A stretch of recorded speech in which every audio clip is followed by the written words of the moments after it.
नमस्कार, क्यूज के इस ऑनलाइन प्लेटफॉर्म पर आप सभी का हार्दिक अभिनंदन और स्वागत है। उम्मीद करता हूँ आप सभी स्वस्थ होंगे, मस्त होंगे और निरंतर अपने स्वाध्याय में व्यस्त होंगे।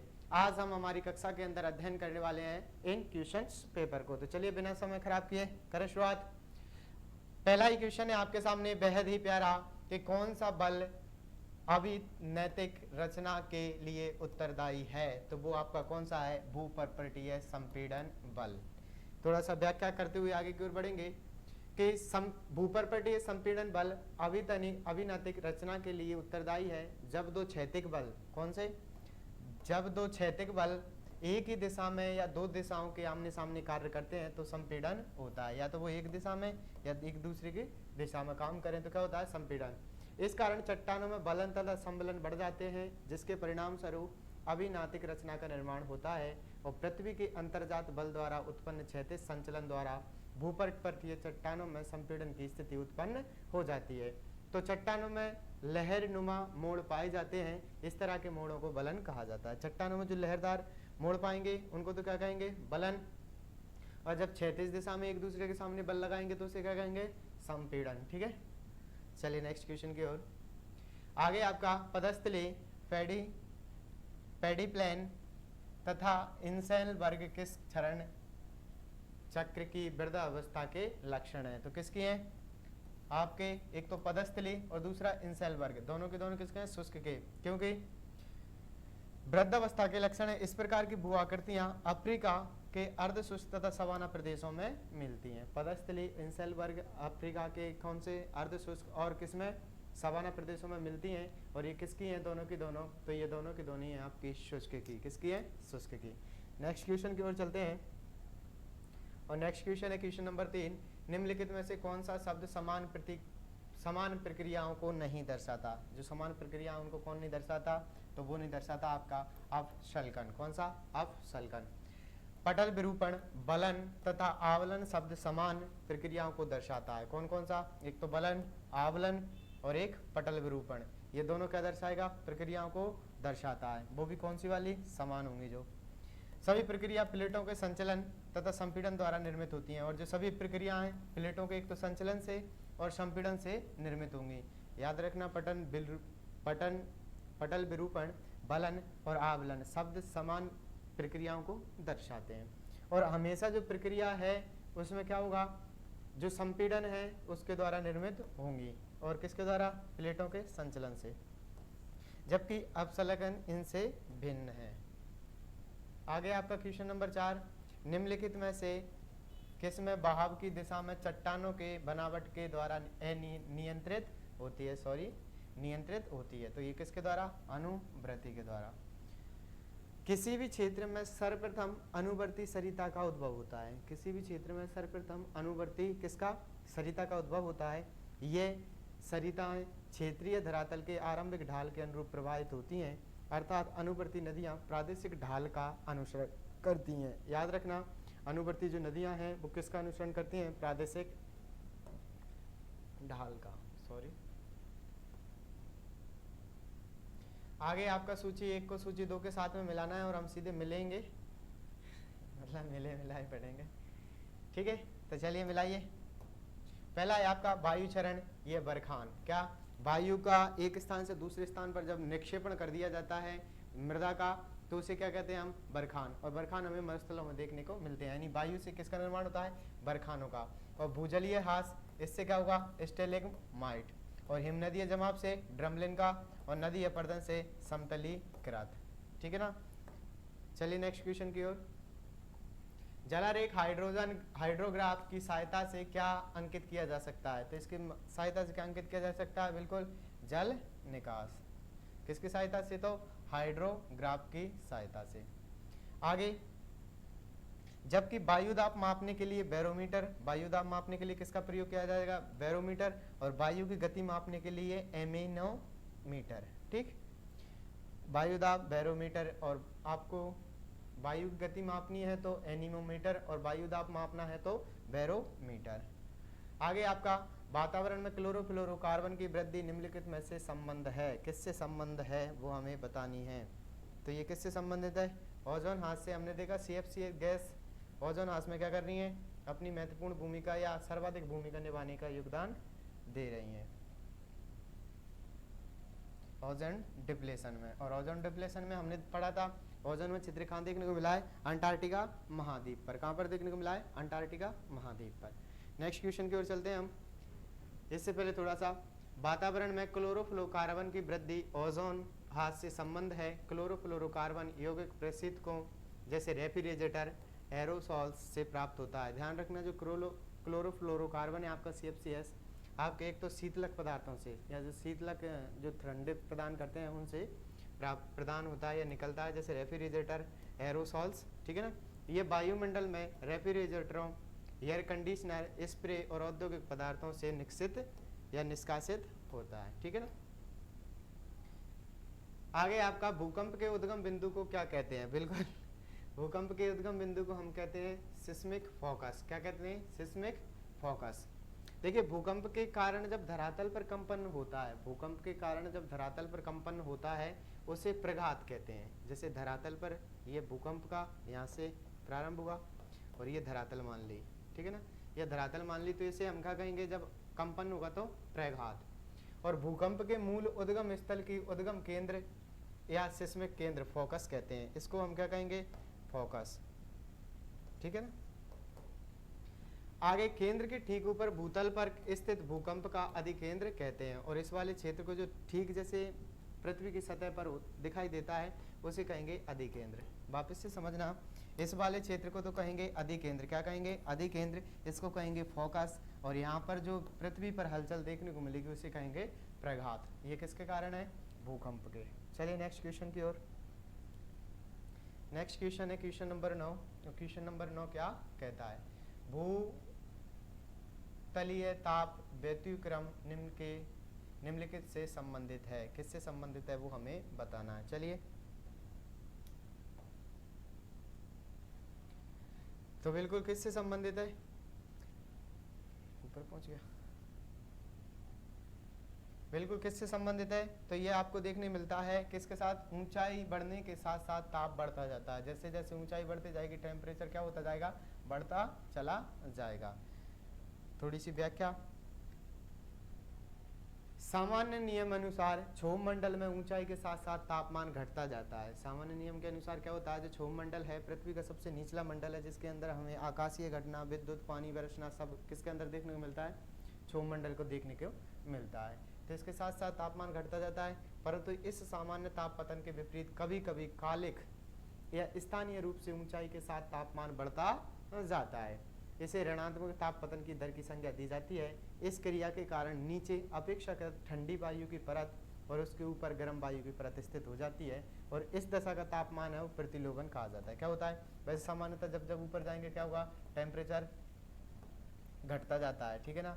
लेकिन जब ऊपर हमारे क्या जम जाए, ऊपर ठंडी परत और उसके ऊपर कौन सी, गर्म, ठीक है ना। और इन दोनों की जो प्रतिक्रिया होगी उसे क्या कहा जाएगा, प्रतिलोमन, ठीक है ना। क्या कहा जाएगा, प्रतिलोमन। चलिए आगे क्वेश्चन नंबर 10।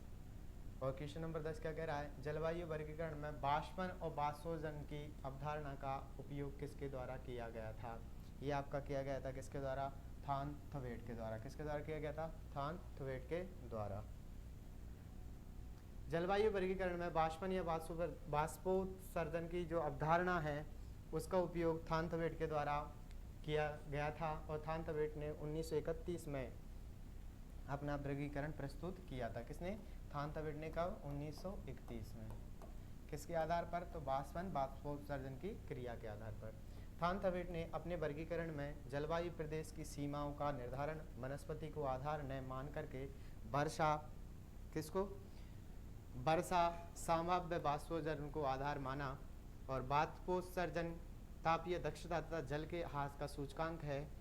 वाष्पोत्सर्जन का परिकलन औसत मासिक तापमान के आधार पर किया जाता है, ठीक है ना। तो थानथवेट 1931, वाष्पन वाष्पोत्सर्जन।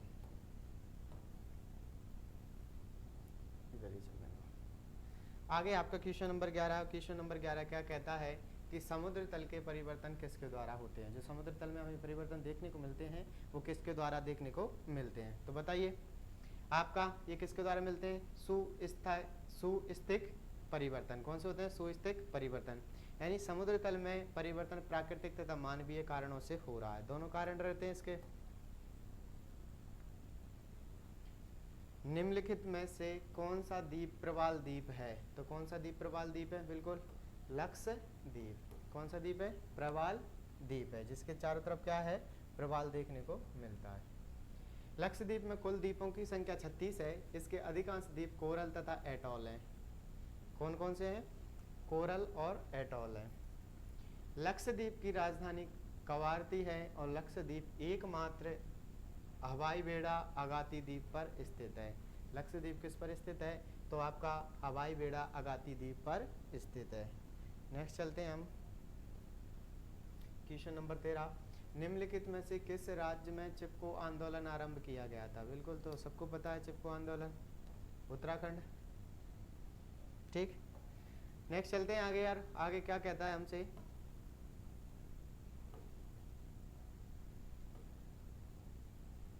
नेक्स्ट क्वेश्चन है आपका, चिपको आंदोलन उत्तराखंड में आरंभ किया गया तथा ये आंदोलन वृक्ष काटने से रोकने, यानी जो वृक्ष थे उनको काटने से रोकने के लिए किया गया था, जिससे काफी अब तक सफलता भी मिली थी। आगे बात करते हैं क्वेश्चन नंबर 14। निम्नलिखित में से कौन सा टैगा जीवोम है? कौन सा है? तो वो आपका उपध्रुवीय जीवोम। टैगा जीवोम की बात करें, कौन सा है आपका? उपध्रुवीय जीवोम। कौन सा? उपध्रुवीय जीवोम। टैगा जीवोम का विस्तार उत्तरी अमेरिका तथा यूरेशिया में महाद्वीप अथवा उपध्रुवीय जलवायु प्रदेशों में पाया जाता है। ये जीवोम दक्षिणी गोलार्ध में नहीं पाया जाता है। कोणधारी वृक्ष वनस्पतियों में सबसे प्रभावशाली होते हैं। जो कोणधारी वन है वो क्या होते हैं? वनस्पतियों में सबसे प्रभावशाली होते हैं। नेक्स्ट बात करूँ आपसे मैं, नेक्स्ट है आपका क्वेश्चन नंबर 15 और 15 को हमें सुमेलित करना है। जैसे प्रवाल भित्ति किसे कहते हैं? तो प्रवाल भित्ति किसे कहते हैं हम? जीवीय समुद्रीय निक्षेप, यानी कि किसी द्वीप के चारों तरफ जो हमें देखने को, इसके चारों तरफ जो छोटे छोटे जीव जंतु मिलते हैं और उनके द्वारा जो भित्ति बनाई जाती है उसे हम प्रवाल भित्ति के नाम से जानते हैं। आगे महास्थल या सॉल, उतली गहराई के साथ विलग्न उत्पन्न भूमि। और वितलीय मैदान गहरा अपेक्षाकृत समतल और समुद्री मैदान क्या कहलाता है? वितलीय मैदान। महाद्वीपीय ढाल मगन ढाल से तीव्र अवरोहण क्या कहलाती है? तो ये आपकी महाद्वीपीय ढाल कहलाती है। Question number 16। रिटर ने इतिहास तथा भूगोल के बीच संबंध को उतना स्पष्ट नहीं बताया जितना स्पष्ट हम्बोल्ट ने बताया। कारण इम्यूनल कांट इतिहास तथा भूगोल के बीच संबंध को रिटर की तुलना में अधिक ढंग से स्पष्ट समझते हैं। बिल्कुल ये यार दोनों सही है, लेकिन क्या स्पष्टीकरण नहीं है। वापस से याद रख लेना आप कि रिटर ने इतिहास तथा भूगोल के बीच संबंध को उतना स्पष्ट नहीं बताया। रिटर ने जितना स्पष्ट नहीं बताया, जितना किसने बताया था? हम्बोल्ट ने बताया था। और इम्यूनल कांट ने इतिहास तथा भूगोल के बीच संबंध को रिटर की तुलना में अधिक स्पष्ट ढंग से समझते थे। बिल्कुल।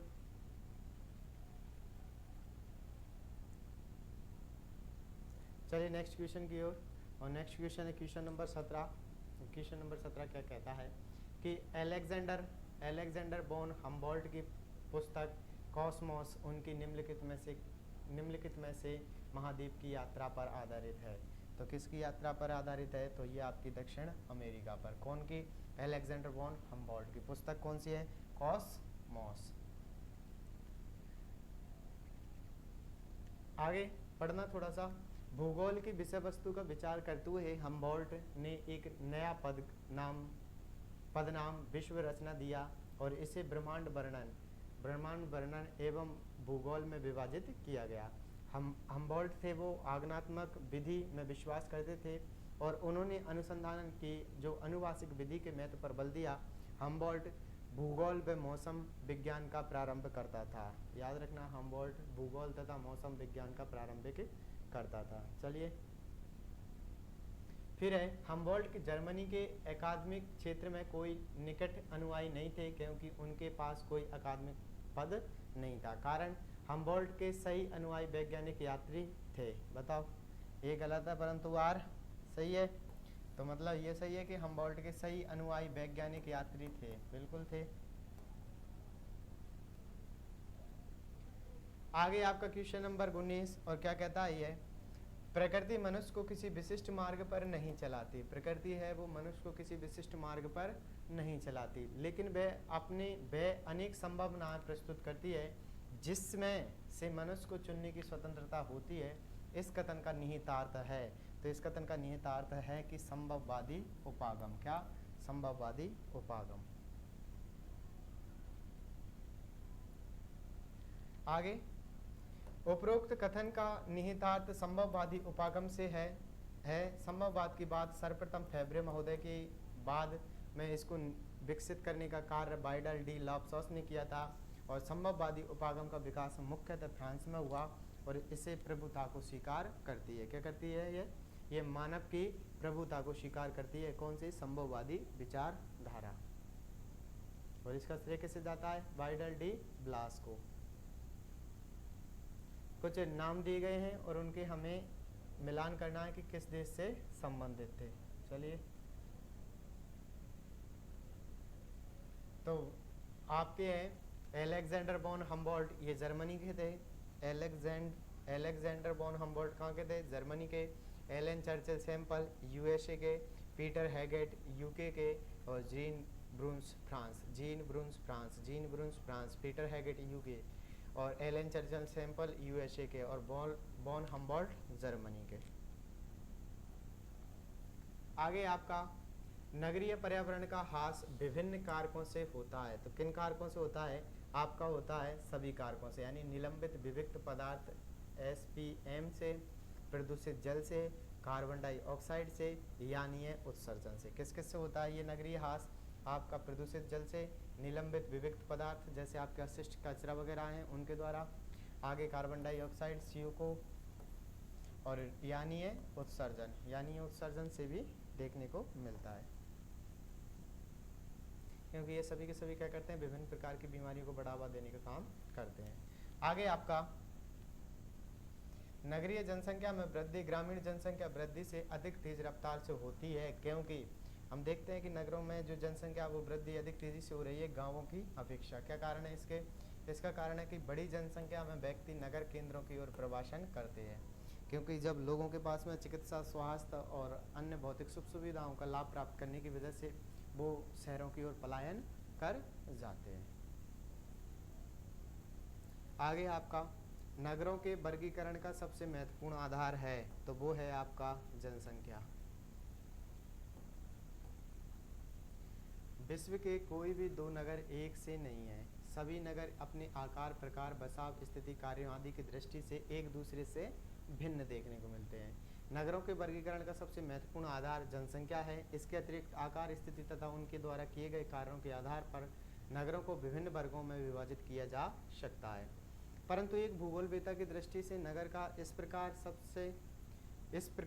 सबसे महत्वपूर्ण है, क्योंकि इससे नगर की अर्थव्यवस्था एवं उनके आंतरिक ज्ञान का क्या होता है? आंतरिक पक्ष का ज्ञान देखने को मिलता है। नेक्स्ट क्वेश्चन है आपका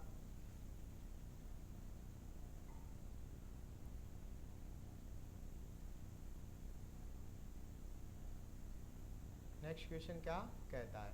एक उच्च एवं क्रमशः हासोन्मुख 30/1000 से अधिक प्रजनता एक तीव्र वृद्धि से घटती है, और 15,000 से अधिक मृत्यु जनसंख्या संक्रमणता की विशेषता है।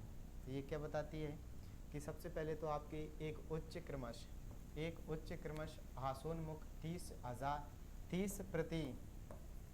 30/1000 से अधिक प्रजनता एवं एक तीव्रता से घटती हुई 15/1000 से अधिक मृत्यु दर जनसंख्या संक्रमण की किस विशेषता को बताती है?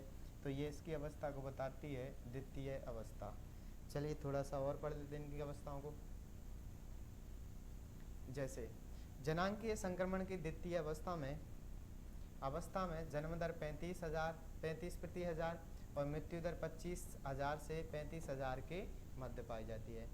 तृतीय अवस्था में 20/1000 से ऊपर तथा मृत्यु दर 15/1000 से कम पाई जाती है। याद रखना, तृतीय में 20,000 से तो अधिक क्या देगी जन्म दर, और 15,000 प्रति से मृत्यु दर कम देखने को मिलेगी। द्वितीय अवस्था के अंदर हमें देखने को मिलता है जन्म दर 35 होगी और मृत्यु दर 25,000 से 15% होगी।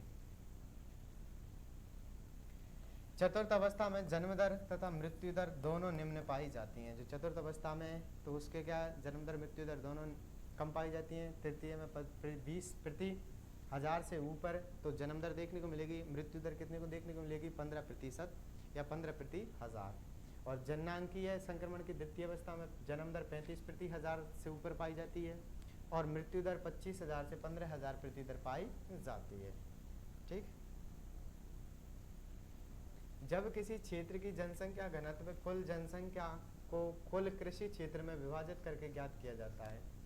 ये कह रहा है कि आपसे किसको कि कुल जनसंख्या घनत्व कुल जनसंख्या को कुल कृषि क्षेत्र में विभाजित करके क्या ज्ञात किया जाता है, तो आपका कायिक घनत्व ज्ञात किया जाता है। थोड़े सूत्र, जैसे कायिक घनत्व ज्ञात करने का सूत्र है प्रदेश की कुल जनसंख्या टोटल पॉपुलेशन, फिर उसके बाद प्रदेश की कुल कृषि योग्य भूमि, उससे क्या याद कर सकते हो आप कायिक घनत्व।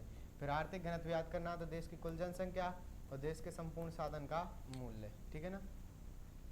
कृषि घनत्व याद करने पर कृषि आधारित जनसंख्या और कुल कृषि योग्य भूमि, कुल कृषि योग्य भूमि, कृषि आधारित जनसंख्या, कृषि का घनत्व याद कर सकते हैं। आर्थिक घनत्व याद करने के लिए देश की कुल जनसंख्या को देश के संपूर्ण संसाधनों से भाग दिया जाएगा। कायिक घनत्व में प्रदेश की कुल जनसंख्या होगी और प्रदेश की कुल कृषि योग्य भूमि से उसको विभाजित किया जाएगा। नेक्स्ट है आपका 26, उत्तरी अटलांटिक महासागरीय मार्ग विश्व का सर्वाधिक महत्वपूर्ण मार्ग है क्योंकि इसमें क्या है दोनों किनारों पर विकसित देश हैं। उत्तरी अटलांटिक महासागरीय मार्ग विश्व का सबसे अधिक महत्वपूर्ण है क्योंकि क्या होता है इसके दोनों महासागरों पर विकसित देश हैं। जैसे मैं बात करूं इधर आपका नॉर्थ अमेरिका, इधर साउथ अमेरिका और इधर यूरोप देखने को मिलता है। ठीक है ना। और ये उत्तरी की बात कर ही रहा है, यहाँ से नॉर्थ, और ये वाला दक्षिणी अटलांटिक। तो बिल्कुल थोड़ी सी बात कर लेते हैं। जो उत्तरी अटलांटिक महासागर है विश्व का सबसे व्यस्ततम, याद रखना उत्तरी अटलांटिक महासागर विश्व का सबसे व्यस्ततम महासागरीय जलमार्ग है जो पश्चिमी यूरोपीय और उत्तरी अमेरिका देशों को जोड़ता है। अतः उत्तरी अटलांटिक महासागरीय जलमार्ग के दोनों किनारों पर विकसित देशों की स्थिति के कारण बड़ी मात्रा में व्यापार होता है और पश्चिमी यूरोपीय और उत्तरी देशों के किनारे पर गर्म जलधारा के कारण वर्ष भर बंदरगाह भी खुले रहते हैं। जब हम उत्तरी अटलांटिक को पढ़ते हैं तो यहाँ पर हमें गल्फ स्ट्रीम और इधर हमें डागर बैंक देखने को मिलता है, ये मछलियों के बैंक है।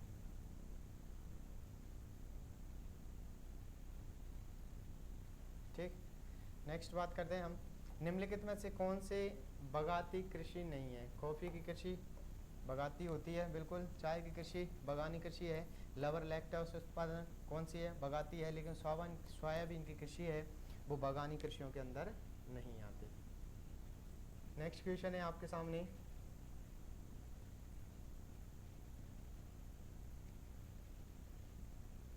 देखिए बगाती कृषि में आपके चाय कॉफी रबर बगाती कृषि हैं, अर्थात इनके बगान पाए जाते हैं, जबकि सोयाबीन बगाती कृषि नहीं है। सोयाबीन का सर्वाधिक उत्पादन मध्य प्रदेश राज्य में किया जाता है और राजस्थान में बात करें तो आपके हाड़ौती प्रदेश में देखने को मिलता है। नेक्स्ट बात करता हूं मैं, नहीं दिख रहा, वेबर का सिद्धांत परिवहन लागत पर आधारित है। बिल्कुल हमने पढ़ा है वेबर का सिद्धांत परिवहन लागत पर आधारित है, परंतु इसमें इस तत्व की उपेक्षा की गई है कि भाड़ा दर सर्वदा दूरी के अनुपात में नहीं बढ़ सकता। कारण तथापि भाड़ा दर कच्चे माल एवं तैयार माल के लिए समान नहीं हो सकता। बिल्कुल कच्चे माल के लिए और तैयार माल के लिए समान नहीं हो सकता। जैसे कच्चे माल के लिए तो कच्चा माल अधिक होता है और तैयार माल, हम इतना कच्चा माल लेके आए तो इससे तैयार माल की संख्या सिर्फ इतनी होती, तो इन दोनों के भाड़े में अंतर पाया जाएगा या नहीं पाया जाएगा। पहली बात तो याद रखना कि वेबर का सिद्धांत है वो परिवहन लागत से संबंधित है। किससे है? परिवहन लागत से संबंधित है, परंतु इसमें इस तत्व की उपेक्षा की गई है कि भाड़ा दर सर्वदा दूरी के अनुपात में नहीं बढ़ सकता। बिल्कुल इसकी उपेक्षा भी की गई है।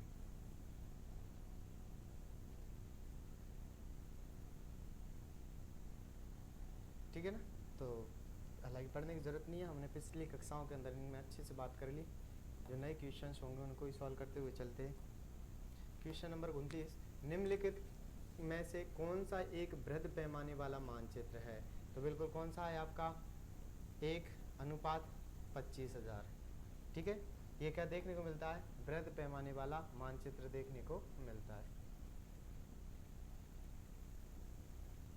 बिल्कुल। आगे क्वेश्चन नंबर 30, कपास की कृषि के लिए सबसे उपयुक्त मिट्टी है तो आपकी कौन सी है? रेगुर मिट्टी या काली मिट्टी? आगे रेगुर मिट्टी को काली मृदा भी कहते हैं। ये कपास के लिए सबसे उपयुक्त मिट्टी है। रेगुर मृदा का निर्माण मुख्यतः दक्कन के लावा के अवशेष हुआ है।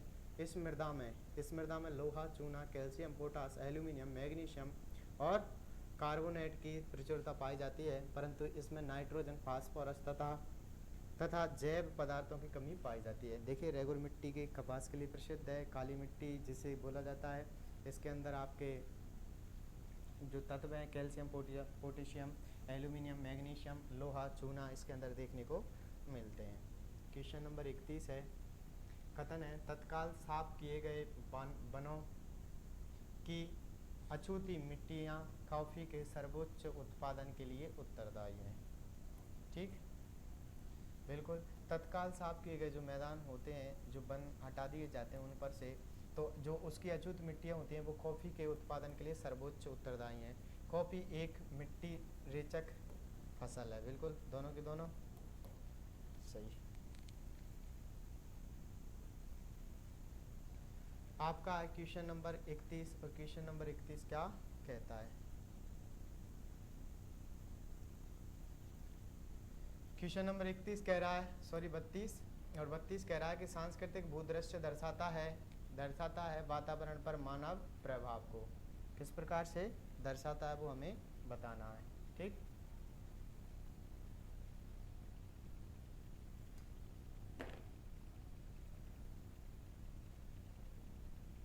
एक मिनट।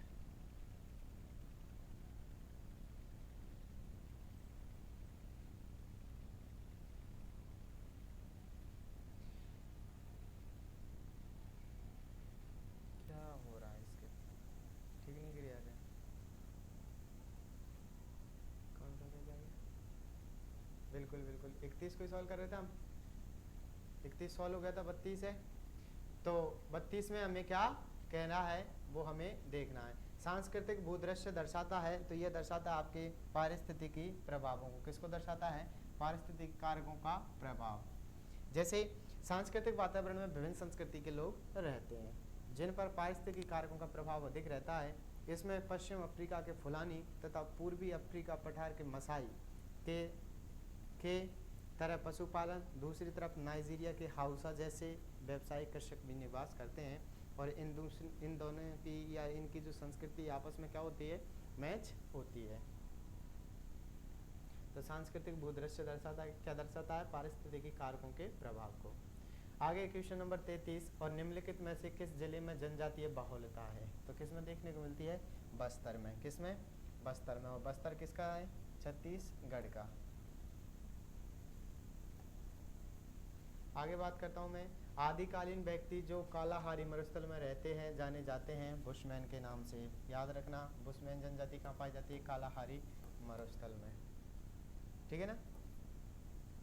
बुशमैन लोगों को भोजन आखेट, जंतु, पक्षियों, मछलियों से तथा जंगली वनस्पति के कंदमूल, गांठों तथा फलों से तथा शहद से प्राप्त होता है। ये अपना भोजन भी वनों से ही प्राप्त करते हैं। निम्नलिखित में से किसमें कोई भी जाति अनुसूचित श्रेणी में नहीं पाई जाती? तो खाने देखने को मिलती है पुडुचेरी में। कहाँ पर? पुडुचेरी में। एक सेकंड।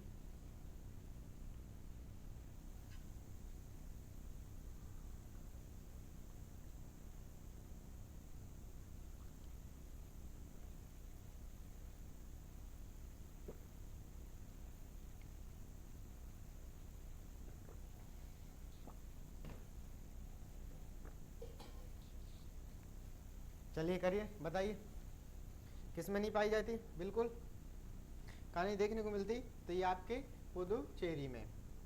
भारत में जनजातियों का वितरण बहुत ही असमान है। देश की अधिकांश जनजातियां उत्तर पूर्वी राज्यों में ठीक। आगे और मध्यवर्ती राज्यों में ही निवास करती है। भारत के कुल 600 में से अधिक जिलों में से 452 जिलों में जनजातियां रहती हैं। इन जिलों में इनका संकेंद्रण काफ़ी भिन्नता पाई जाती है। 68% जनजातियां जनसंख्या केवल 65 जिलों में ही केंद्रित है। कितनी? 68% तो हमें कितनी जिलों में देखने को मिल जाती है? 65 जिलों में। और भारत के कुल 600 डिस्ट्रिक्ट में से 452 डिस्ट्रिक्टों के अंदर जनजातियां देखने को मिलती हैं। इसके विपरीत गोवा में जनजातीय जनसंख्या लगभग नगण्य है और पंजाब, हरियाणा, दिल्ली, चंडीगढ़ और पुडुचेरी इनमें कोई भी अनुसूचित जनजाति अधिसूचित नहीं की गई है। ठीक है। नेक्स्ट क्वेश्चन है आपके सामने, भारत के निम्नलिखित राज्यों में से किसकी अन्य राज्यों से सर्वाधिक उभयनिष्ठ सीमा है? तो किसकी उभयनिष्ठ सीमा है आपके? छत्तीसगढ़ की। किसकी है? छत्तीसगढ़ की। नेक्स्ट क्वेश्चन की ओर चलते हैं और नेक्स्ट क्वेश्चन क्या कह रहा है वो हमें देखना है। ठीक है। नेक्स्ट क्वेश्चन है हमारा,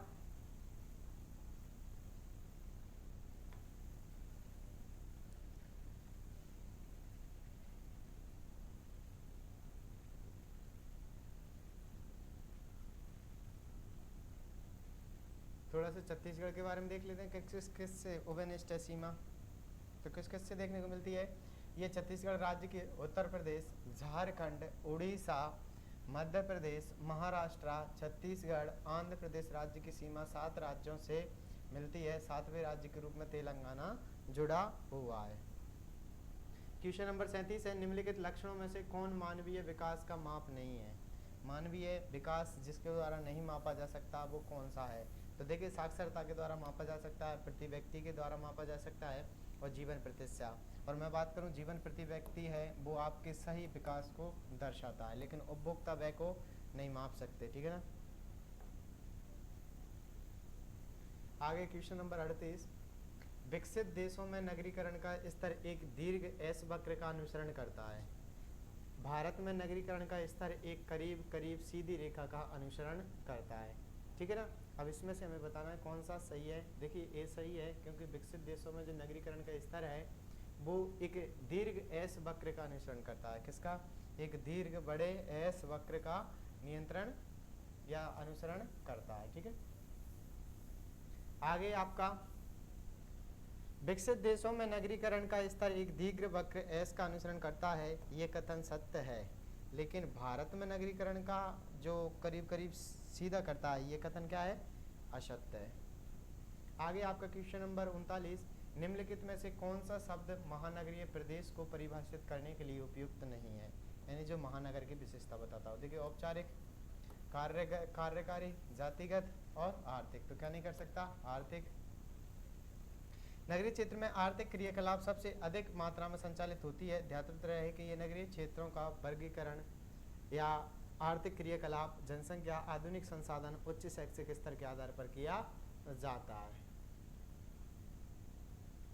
तो सबसे अधिक उपयुक्त के लिए कौन सा है? आर्थिक क्रियाकलाप है। क्वेश्चन नंबर 40 है आपका, निम्नलिखित में से किसने आपसी संबंध को त्रिक, स्थान, कार्य एवं लोग प्रस्तावित किया है? तो किसने प्रस्तावित किया है ये आपका? बिल्कुल, किसको द्वारा किया गया है? ली पिले। किसमें? स्थान, कार्य, लोग। स्थान, कार्य, लोगों में किसने प्रतिपादित किया है? ली पिले के द्वारा। और ली पिले को याद रखना कि यह जो फ्रांसीसी संप्रदाय से संबंधित भूगोलवेता थे। आगे आपका, विकास के प्रादेशिक असमानताओं को कम करने के लिए जो कारक कार्य करते हैं वे अनेक हैं। निम्नलिखित में से कौन सा कारक बहुत सबसे प्रासंगिक है? तो वो कौन सा है आपका? प्रादेशिक अर्थव्यवस्थाओं के बलदायी अग्रिम एवं विलोम अनुबंध। प्रादेशिक अर्थव्यवस्थाओं के बलदायी अग्रिम एवं विलोम अनुबंध किसके लिए? प्रादेशिक असमानताओं को कम करने के लिए। नेक्स्ट क्वेश्चन की ओर चलते हैं हम और नेक्स्ट क्वेश्चन है हमारा,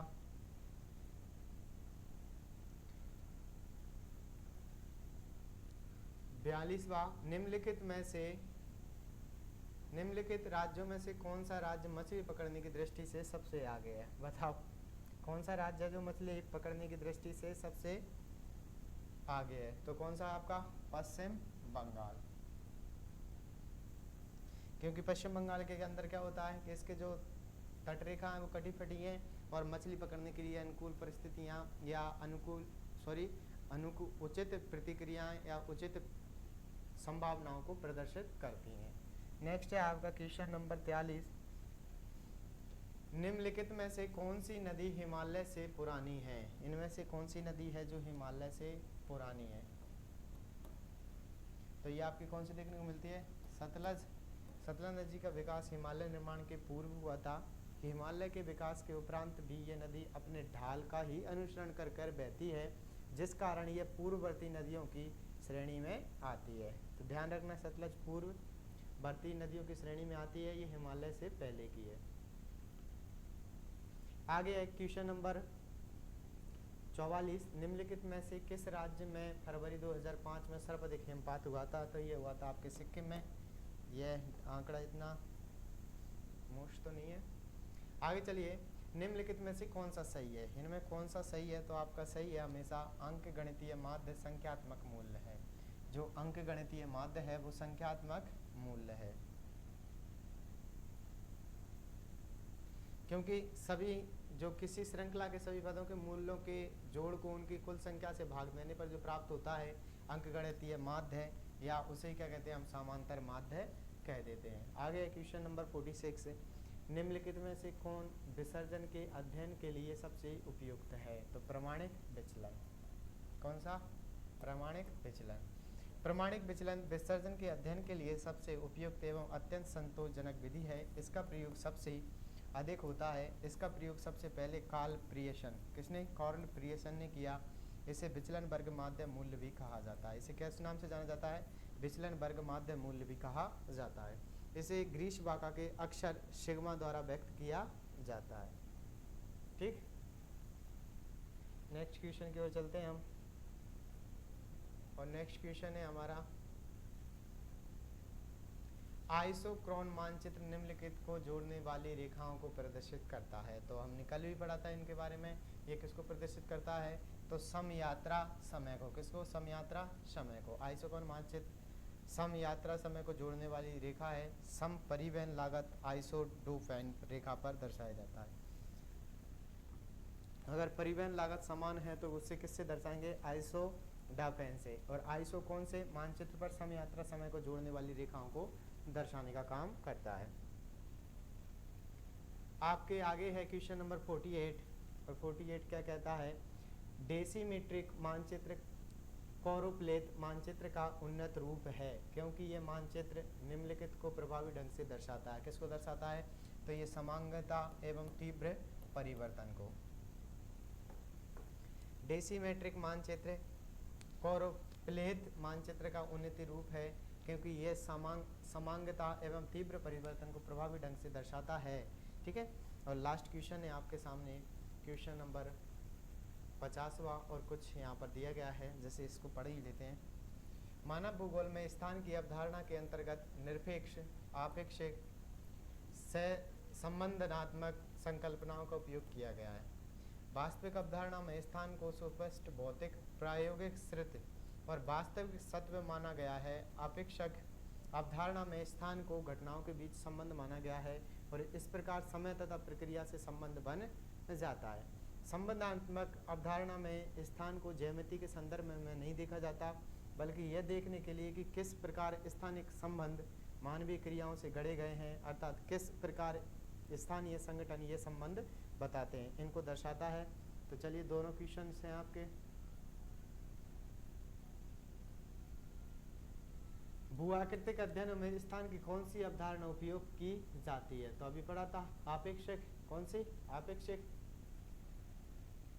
क्योंकि हमने पढ़ा था कि आपेक्षिक अवधारणा में स्थान की घटनाओं के बीच को संबंध माना जाता है। आगे लास्ट क्वेश्चन आपका, स्थानिक संगठन मूलतः निम्नलिखित पर आधारित होता है। जो स्थानिक संगठन है वो किस पर आधारित होता है?